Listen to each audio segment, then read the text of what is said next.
Shiroli MIDC पोलिसांनी संभापूर येथील कमानीजवळ केलेल्या धाडीत अवैधरित्या विक्रीसाठी साठवून ठेवलेला देशी विदेशी मद्यसाठा जप्त करत एका व्यक्तीविरुद्ध गुन्हा दाखल केला आहे। या कारवाईत एकूण 14,555 रुपयांचा मद्यसाठा जप्त करण्यात आला। पोलिसांनी दिलेल्या माहितीनुसार दिनांक 18 जून 2026 रोजी सायंकाळी 5:40 सुमारास संभापूर गावातील कमानीजवळ घरावर छापा टाकण्यात आला।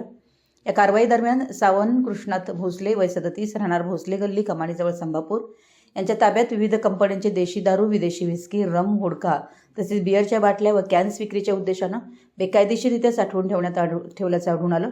या छाप्यात करण संत्रा, रॉयल संत्रा, GM tango Punch, Krishna Pahili Dhar, McDowell's, Imperial Blue, Old Monk, DSP Black, Royal Stag, Royal Challenge, Doctor Brandy, Little Romano, Mumbai Malt, Alpha Bull, Master Delight यांच्यासह विविध ब्रँडचे देशी विदेशी मद्यांच्या बाटल्या तसेच किंगफिशर, लंडन पिल्सन आणि ट्यूबर्ग कंपनीच्या बिअरचा समावेश होता। या प्रकरणी गुन्हा दाखल करण्यात आला। या प्रकरणी पोलीस हवालदार ऋषिकेश श्रीराम पवार यांनी सरकारतर्फे फिर्याद दिली असून पुढील तपास सुरू आहे।